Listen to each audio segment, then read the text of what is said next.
So how different was New York City? Like living 20 years in Delhi and then living, I think the next 20 years you lived in New York, if I'm not wrong, 10, 15, 27 years.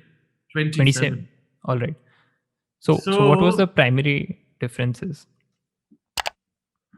the primary difference was the one was New Delhi, the other was New York, and beyond that, the human mindscape, the the shackles that caged our human collective, the burdens that challenged us, the vicissitudes of life that harangued us, the daily ups and downs that occupied us, and the shockingly brilliant discoveries waiting to be discovered every inch that you walk were both the same in New York and New Delhi, or Bombay and New York and New Delhi. What was different in New York City was the construct of the people. They were mostly white, or a lot of them were black. My type, that was lighter brown, or to New Yorkers, a lot of them, to many, I was a colored man. To several, I was just another pale white boy, or not pale, a tanned white boy. But for the first time in my life, I saw racial difference.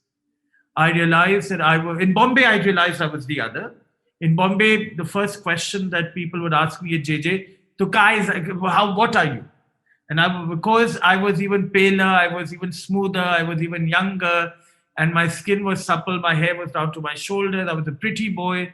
I was everything they never imagined a boy to be. And they would tell me, "What are you?" And I would say, "Human being." "Nah, you understand?" I said, "No, I don't understand." I knew exactly understood what they wanted to know, where I was from. "To Punjabi I?" I said, "No," because I wasn't a full Punjabi. "Phir kya hai, Kashmiri?" I said, "No." So they said, "What are you?" I said, "I'm a human being." So that would be a long conversation. But in New York, I realized that that difference, that conversation on race and who you were, your ethnic makeup, was even more heightened.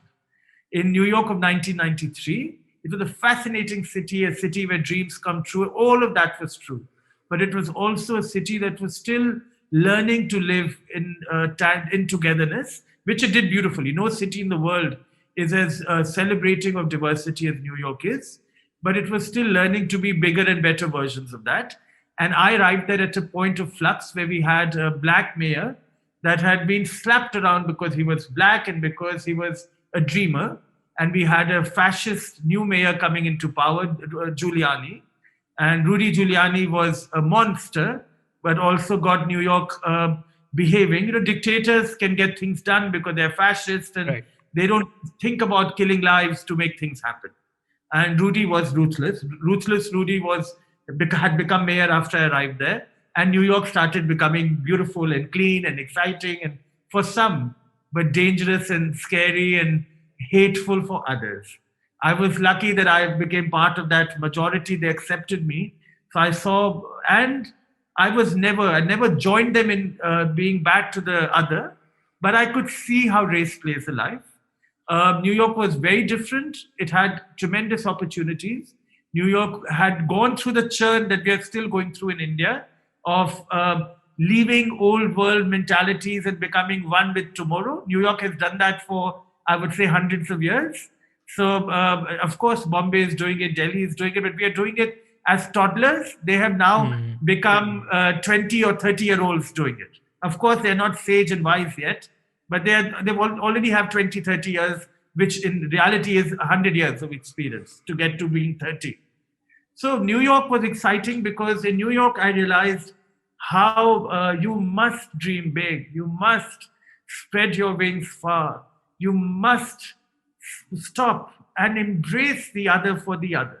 You can't pretend that they are same. They're not same, but you have to accept that they're different and yet one with you. That they may look different, they may speak a different language, they may wear clothes differently, they may wear a hijab, they may wear a bindi, they may wear a ghungat, but no matter what they wear or how they talk, the humanity inside is the same.